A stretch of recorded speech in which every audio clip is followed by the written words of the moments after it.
Hello, everybody. Thank you for joining us today. We're going to give it just a couple seconds as folks enter into the room.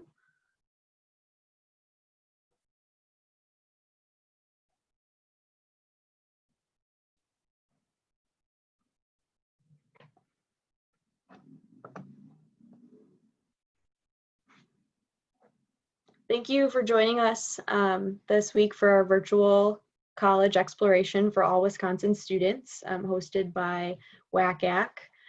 Today, you're going to find that our panelists will not be able to see you or hear you. You're going to need to ask your questions via the question and answer box at the bottom of your screen. They're going to do their best to get through all of your questions today. If they can't, they'll be in touch later this week. So just make sure that camera and microphone, just know that they're off. If you're interested in signing up for more sessions, we still have more events happening throughout the rest of this week. So take a look at wacac.com and see if any of those interest you. We encourage you to sign up for as many or as little as you'd like. And then just know that there's going to be a recording available for you as well. This will be available also at wacac.com. So without further ado, I'm going to hand this over to your presenter today, Sam. All right, good evening, everyone. Just give me 1 second to share my screen and get to my wonderful PowerPoint. The joys of technology.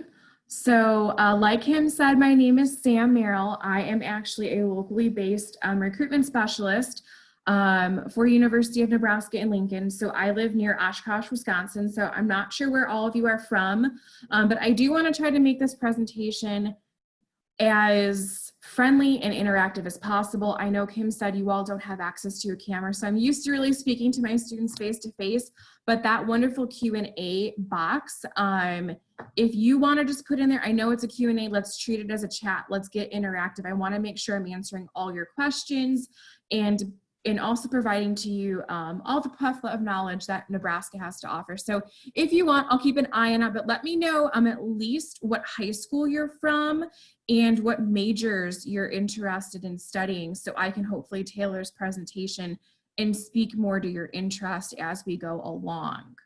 So this is my contact info. It's also going to be on the very last slide that I have, but feel free to take a picture of that. My phone number, I do have a working cell phone, so please feel free to call me, text me, email me, whatever you feel comfortable doing. I am here to help you throughout the entire process as you go through your applications. Okay, so like I mentioned, we're located in Lincoln, Nebraska. Lincoln, Nebraska is on the eastern portion of the state. So I would say from about the Madison area, and you guys can figure out where you all live from there. It is roughly about a 7.5 hour-ish drive. You basically go through Madison, through Dubuque, Cedar Rapids, Iowa City, and once you're on 80, you will take 80 all the way to Lincoln, Nebraska. So we are located right in downtown Lincoln. So campus is adjacent to downtown, which is super awesome. So virtual background, we are full of a wonderful, really pretty red brick buildings, lots of trees, not a whole lot of through streets. And so it really does feel like a very traditional campus space. And then as soon as you walk off of this street down here, what you guys see on this photo, you're going to be right downtown Lincoln, next to over 80 restaurants within a 7-block radius, multiple different entertainment districts, things to do, places to study, every possible food you can think of to eat in Lincoln. So it really is, it's a great Midwestern city. Lincoln's almost 300,000 people, so it's a good sized city. It does support enough to have the university and a lot more things to do outside of just kind of some of the smaller college towns. So we do have, talking about different stats for the university, we are almost 26,000 students total. Out of that, about almost 21,000 are undergraduate students. So that being said, we really do serve, our priority is undergraduate students. We do focus a lot on undergraduate research, which I'll get to in a little bit. But that is our priority, is that first 4 years, giving you the most robust experience that we can get. We do have a 18-to-1 student to faculty ratio, which is super awesome for a larger public institution. Our average class size is 38. That's also taking into consideration your lecture halls. So some of your classes, depending on what your major is, I'm going to throw out there psychology. Psychology is our top major at Nebraska by the size of number of students who are in that major. And so they do have more lecture halls, but they also have a lot of smaller breakout sessions that you're going to be in and having that time to discuss and do more hands-on and lab research. Other smaller majors like architecture, for example, we only have around upwards of 425 students total in the entire College of Architecture. And so as you can imagine, your class sizes may only be 15 students. So it really just depends on what your major is, but we want to keep that your ability to go to our faculty very easy. They all have office hours. They are very ingrained in student engagement and your student success. Our average ACT score is about a 25. We are test optional for students entering in for fall 2021. I'll get to that in a little bit. We do also have just over 33% of out-of-state students. And so we do have a lot of students who come from other big Midwestern cities, Milwaukee, Madison, all over Wisconsin, Chicago, Twin Cities, Denver, Kansas City, a lot of students, but they come from everywhere. And we also do have a good amount of international students as well. So not only are you going to be able to have a chance to meet more students from the Midwest and from your own area, but you're going to meet students from everywhere, which is going to broaden your network immensely. So some other fun stuff that I want to talk about, the pros of coming to a larger public institution. We have over 500 student organizations. So this photo here is a picture of the front of our Nebraska Union. It is ginormously huge, and it really is kind of the lifeblood building of our campus. And so you'll come here for programming, you'll come here for student organization meetings, career services. The Starbucks is located inside, so you'll definitely probably stop there at some point. A lot of our students will sit down. There is some study lounge space. Ironically, some quieter study space in what we call our crib. So it really is a good place to be, along with a lot of different resources. Our ASUN student government has their offices in the union as well. We have a Big Red Resilience and Wellbeing program that was started a couple years ago to really focus on all of the different aspects of student well-being. So that's something I encourage students to take advantage, especially, hopefully things return back to normal by the time all of y'all are coming to school for college. But there is something, just the stresses of being away from home, trying to balance being in college is different from being in high school. They're going to have those resources there to make sure that you're being successful. We have an Office of Civic Engagement located in the union as well. And so that's really an awesome place if you're used to doing a lot of community service and you want to stay engaged in your community. That is a place to go and to find opportunities, along with one of the many student organizations that we do have on campus. We do have an LGBTQA resource center and a women's center in gender programming, also located at the union.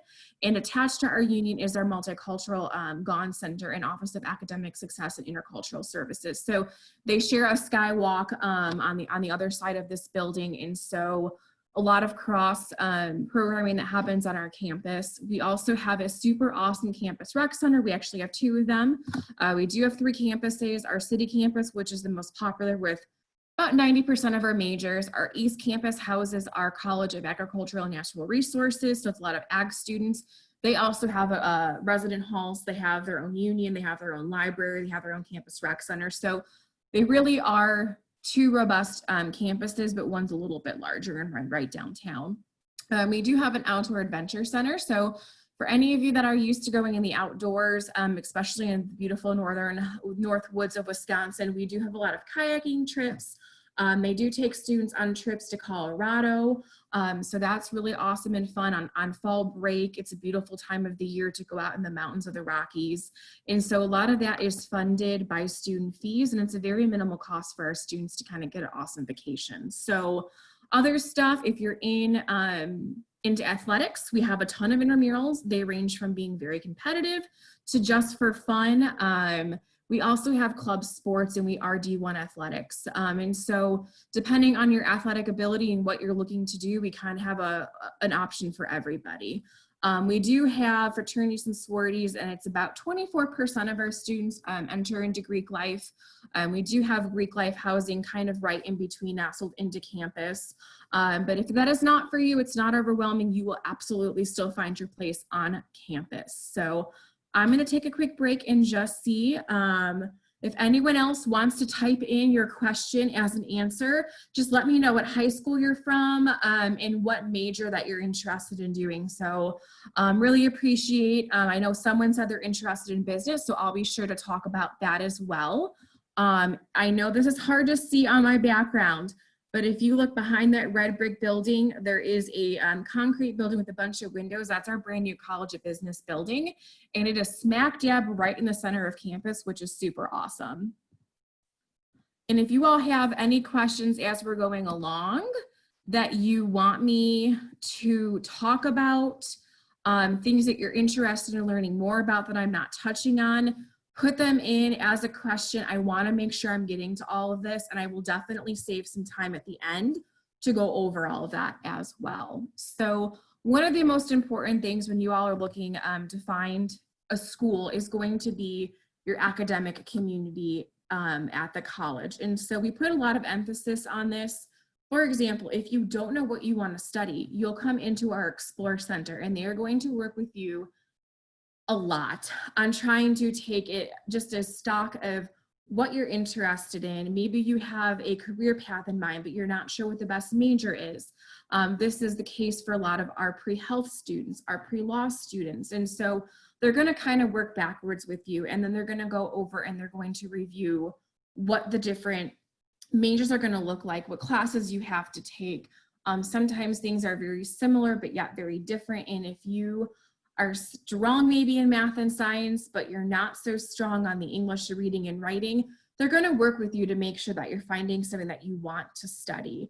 And like I mentioned, our faculty are extremely involved. We are a research institution, so all faculty are doing a lot of groundbreaking research in their fields and staying on top of the game, so they know what's going on and what's trending and how to prepare you for your future of your career, whether it's going into the workforce right away, or it's going into grad school or going into med school, or maybe you're going to go volunteer somewhere after college.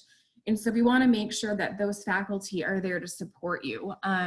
You're also, a lot of our majors also give you a faculty advisor on top of an academic advisor. So you have a ton of support the first day you come onto campus. And don't be afraid to meet with your professors. The best part, if you ask any of them, their favorite part of the day is when they're not lecturing in the classroom. It's when they have time to sit down and get to know their students and how they can help you and work on something. Outside of that, you know, we have 150 majors. So go to our website. And if you can't find something, text me or email me because we have even more minors. And so sometimes some things that students are interested in may not be a major, but you can major in something that's very similar and add a couple minors to fill your bucket to get where you want and to get what you want to do.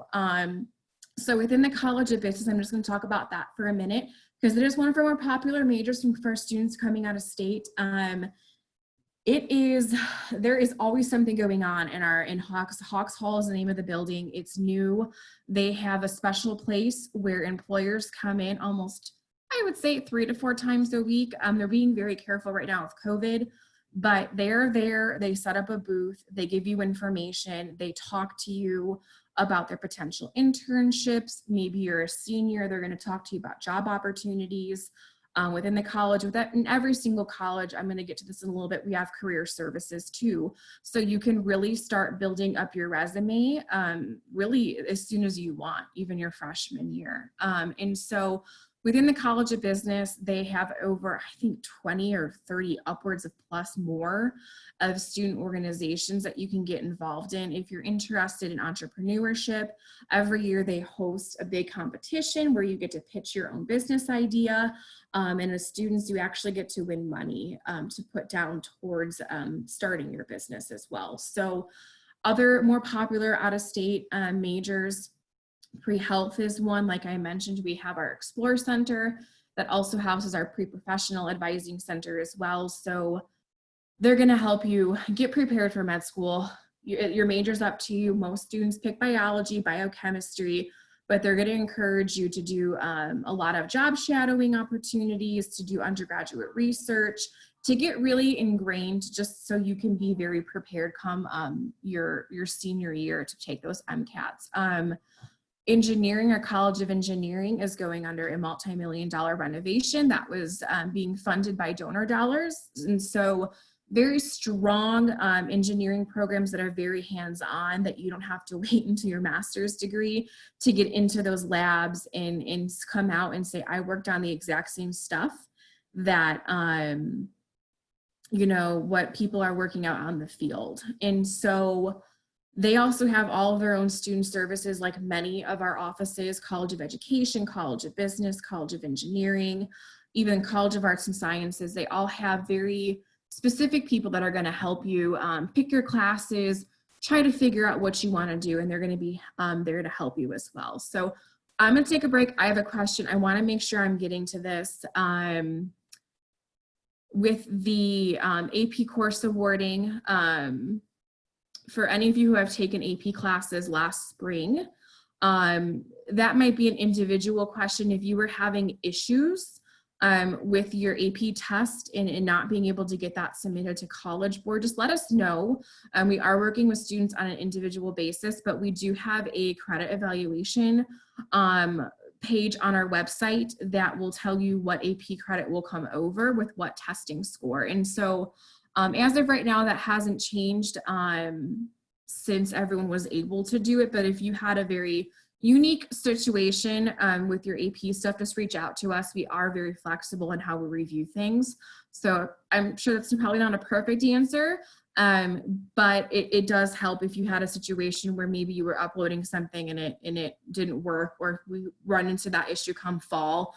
That's something we work with students on a one-on-one basis. But if you go to unl.edu and type in credit evaluation, you will find our listing of what AP class, what test score, and how it transfers in. Also, if any of you are in an IB program, we have that listed out for that as well, and or any dual credit classes as well. Good question. I'm going to go ahead real quick and move on. I talked about this a little bit, connecting to your career path. Like I mentioned, every college has their own career services. And so that is really there to have specialized information for the career that you're going into. We do also have a main career services office located in the Union as well. They are there to kind of help guide you on mock interviews, drafting up your resume. They put on all the big career fairs, but a lot of our colleges have their own career fairs as well.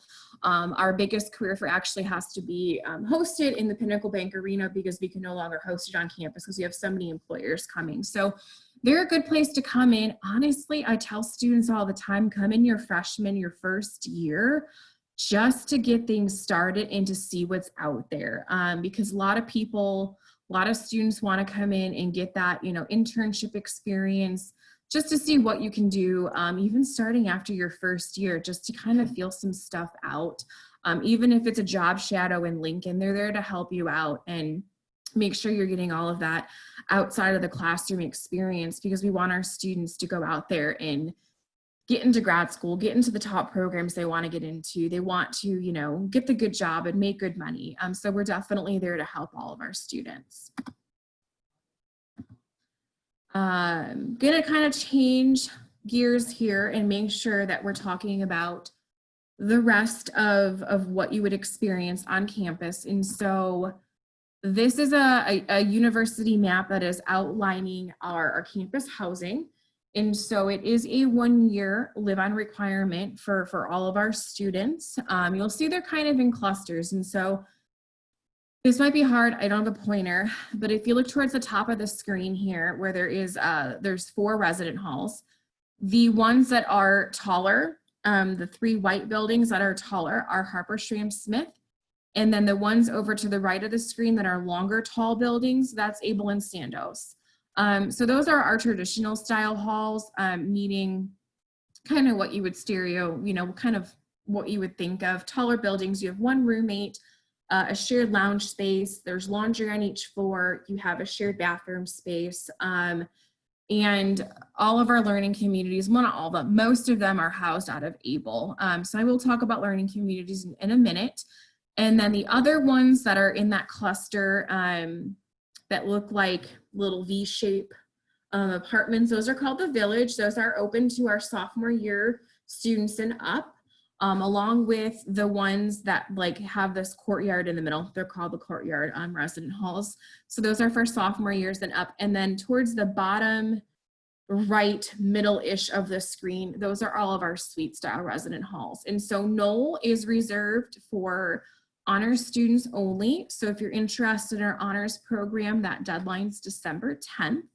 And so you would have an option to live in Knoll. They have all of the university honors staff has offices in Knoll as well. Next to it is University Suites, and next to that is Eastside Suites. And so they're all connected on the second or third floor. And then each complex is going to also have a dining hall attached to it or within 20, 30 steps outside of the building. And so your option, it's first come, first serve with housing. And so how that would look for you is obviously our application's open, housing application's gonna open. They're anticipating mid-December. So it's a first come, first serve meeting. The very first person to submit the housing contract will be the very first person to go in and select their housing. And how we do that is literally you will go into a portal, fill out all of your housing preferences, and then you get an option to go in there and search for a roommate.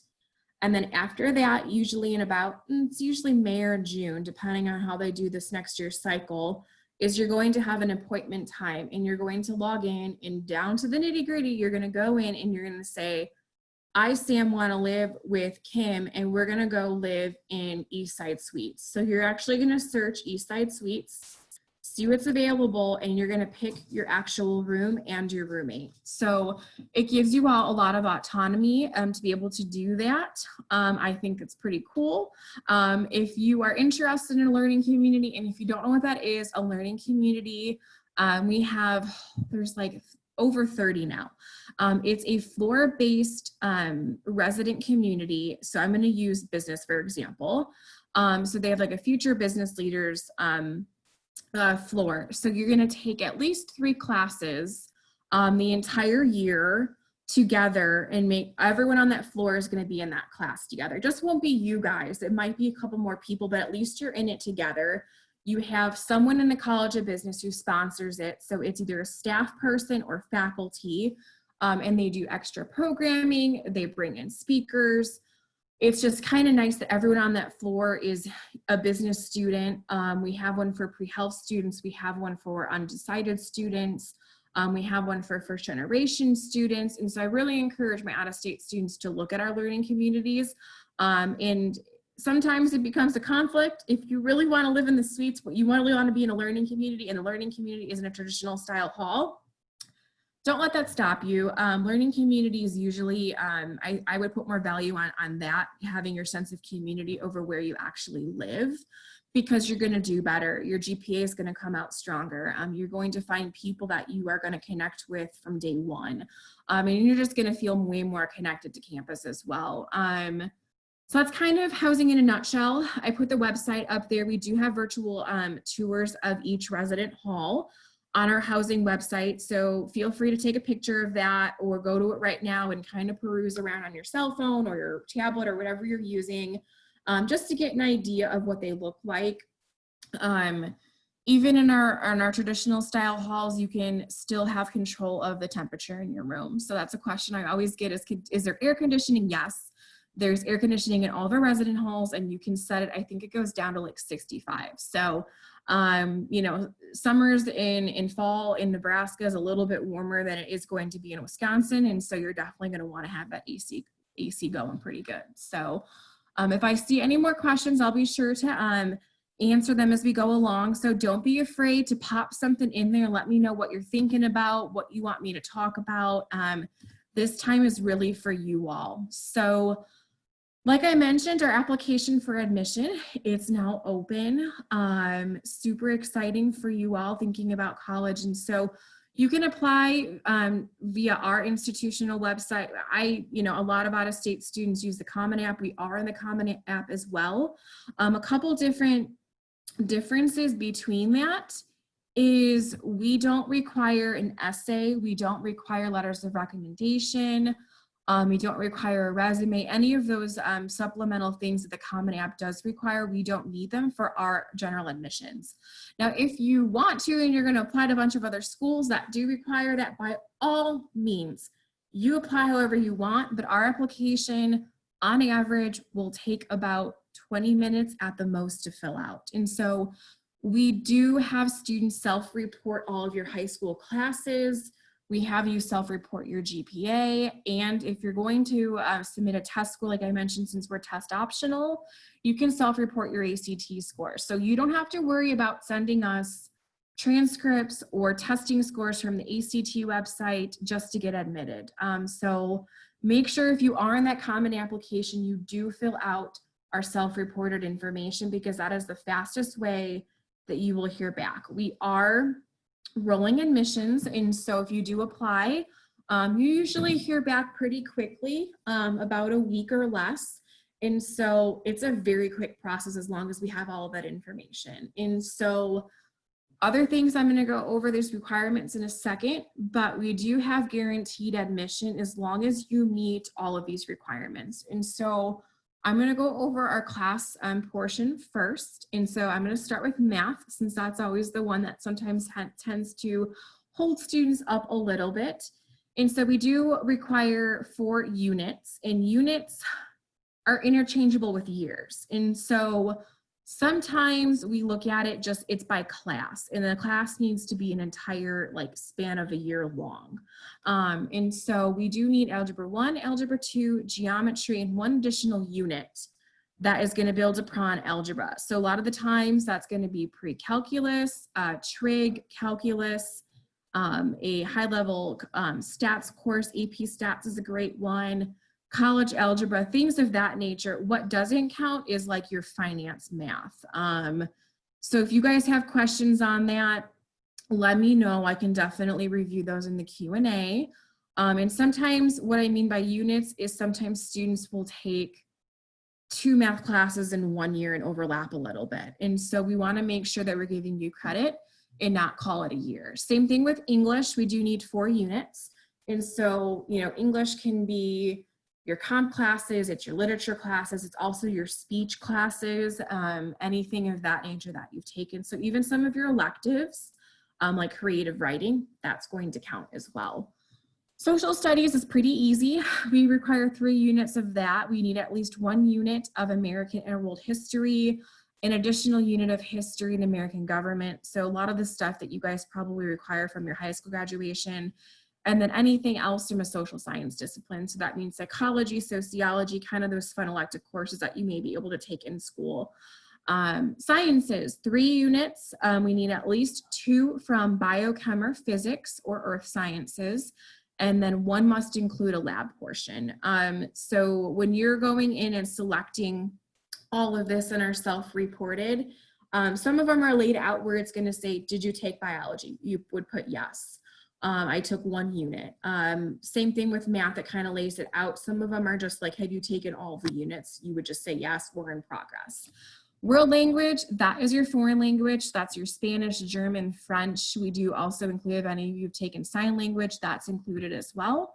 And so if you did take only 1 year, so that is our most flexible requirement, is the world/foreign language. And so if you took 1 year and you weren't into it, unfortunately you would have to take 1 more year once you come to Nebraska. So we wouldn't necessarily we would never deny your admission because you only took a year of a foreign language.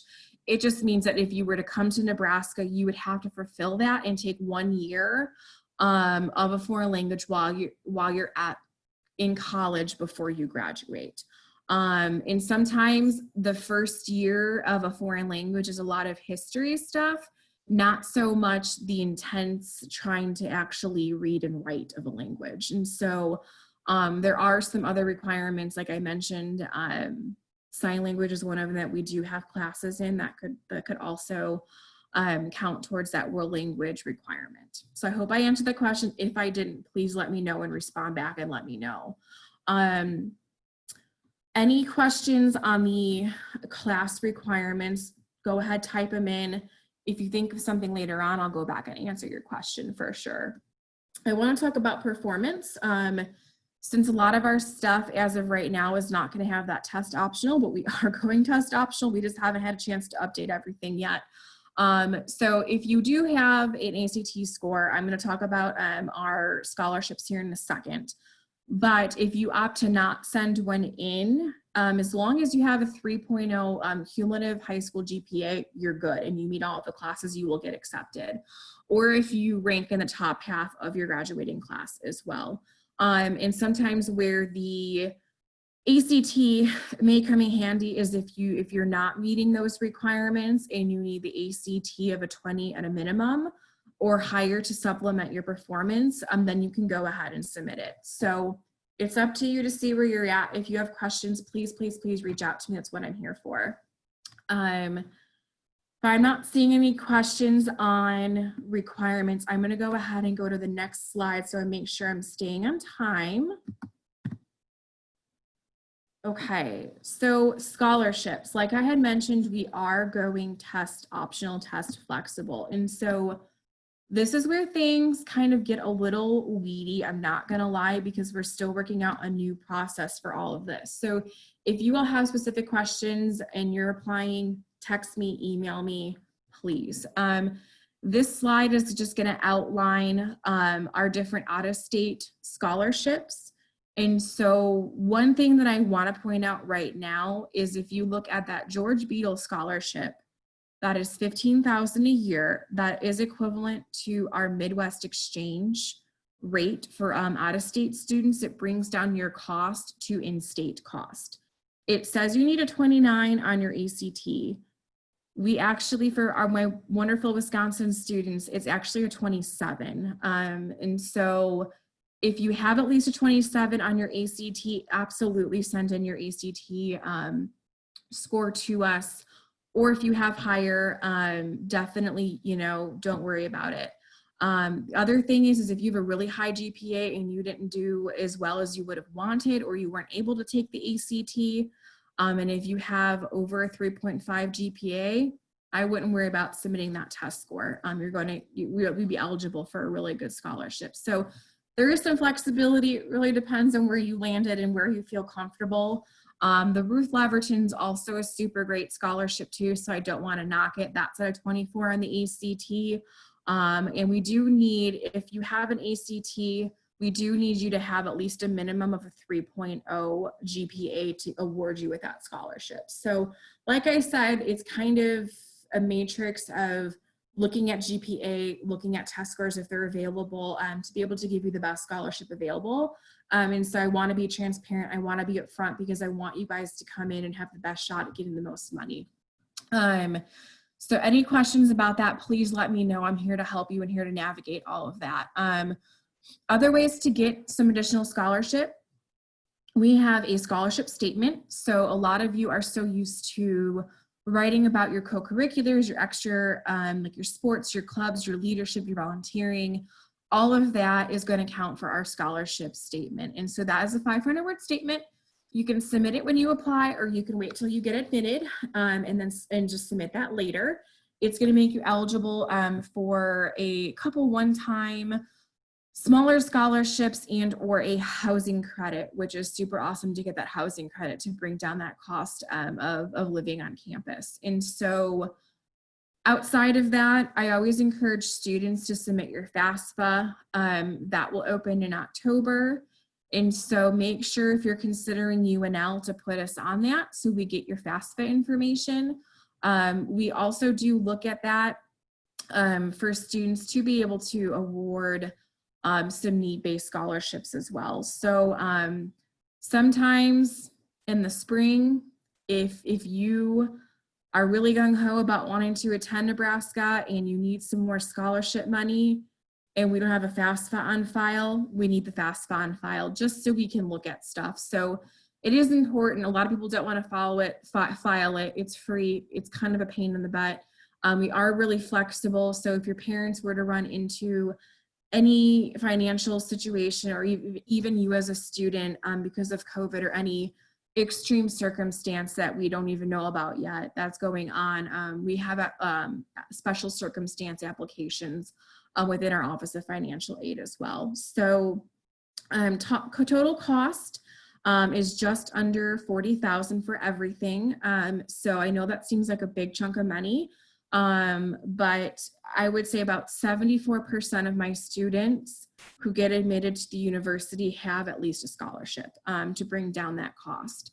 And most of them receive at least the Ruth Leverton and up. And so you're really looking at coming from out of state at an in-state price if you're scholarship eligible. And our tuition is actually the lowest in all of the Big Ten. So our starting tuition, even at out of state cost, is still going to be the lowest, which is super awesome as well. So I'm not seeing any questions on financial aid. We do have a scholarship calculator on our website, but like I said, if you're applying and you need to have a more lengthy and one-on-one conversation about this stuff, let me know. I'm here to help you all out. Okay, so just some timelines. May 1 is our enrollment deposit deadline, just like almost everyone else. And so I'm just going to keep talking about next steps before I go over our campus tours. And there is a video that I do want to show, so I'm going to do that in just a second. So application timeline, I mentioned we're rolling admissions, so it will take about a week-ish by the time you submit your application to get your admissions decision. If you're interested in applying for university honors, that application is on your student portal once you get admitted, and that is due December 10th. Like I mentioned, housing then will open mid-December, and then you kind of go into a waiting period. Make sure you get everything in. If you're considering Nebraska, come down and visit us. We are open for campus visits. We are being very careful. They're smaller than we would normally do. We're not having any open houses. So definitely log on. We have a lot of videos that you guys can watch. And you can definitely schedule that visit to come on down and check it out. We are doing one-on-one tours with our tour guides, and so you're not going to be around a whole lot of people, but it's still a great way to come and see campus. I had a question come in about scholarships. In order to keep your merit-based scholarships, they automatically renew. So that scholarship, you're going to get it every single year as long as you don't go on academic probation. At academic probation, I think if your GPA falls below a 2.0 for one semester, you get put on probation. And if you don't pick it back up, then you would leave the university and lose your scholarship. So it's really, honestly, it's really tough to not keep your scholarship. And so we like to give students at least one chance if you have a really cruddy semester and your GPA tanks. We're here to help you out. We do have a Center for Academic Success that handles and working with those students. And so if you think you get a scholarship and if you think you need help, go and take advantage of all of our study stops, our peer tutors, our tutoring centers, our writing centers, our math centers. They're there to help you to make sure you're keeping that scholarship. But they automatically renew. You're automatically considered based off your application. So not anything you really have to think hard to do. So I'm going to go ahead and before I get to this, here's my information again, but I'm going to stop my PowerPoint real quick. And I'm going to show you all a video. It's from a drone of campus. It's going to show you our city campus and our East Campus and a little view of our Innovation Campus as well. So just give me 1 second to get to that. And if you all have questions, please let me know so I can get those answered. So you have about 5 more minutes left.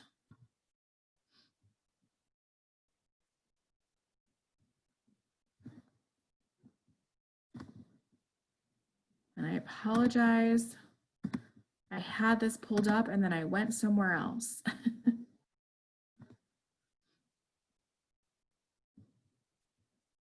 Okay.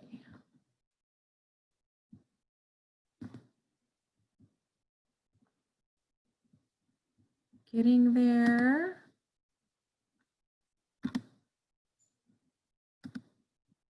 All right. Let me reshare my screen. Okay. I hope this works, everybody. Oh.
Okay, so if you all can see this, so you guys see all my yoga videos that I do, because it's on YouTube.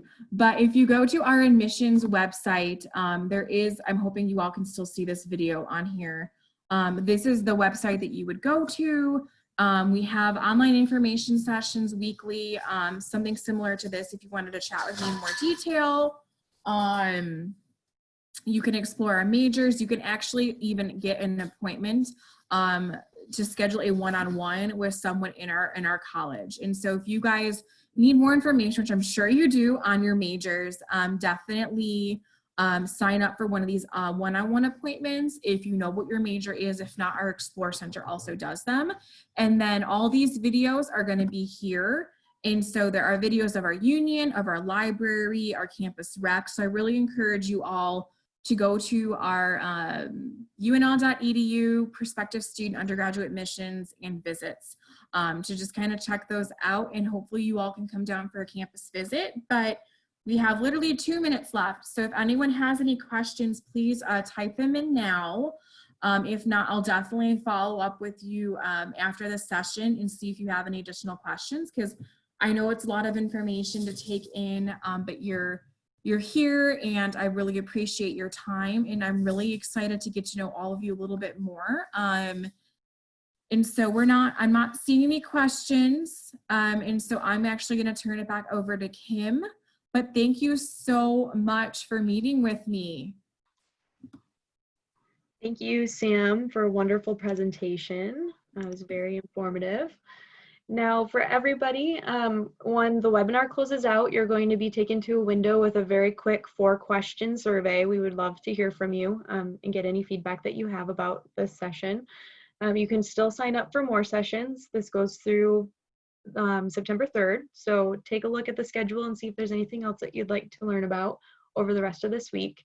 And then please know that there's still going to be a recording available of this same session. So if you came in late or if you left early, this will be available at the WACAC website. So wacac.com, and you can look for that information there. Thanks so much for joining us today. Have a great day.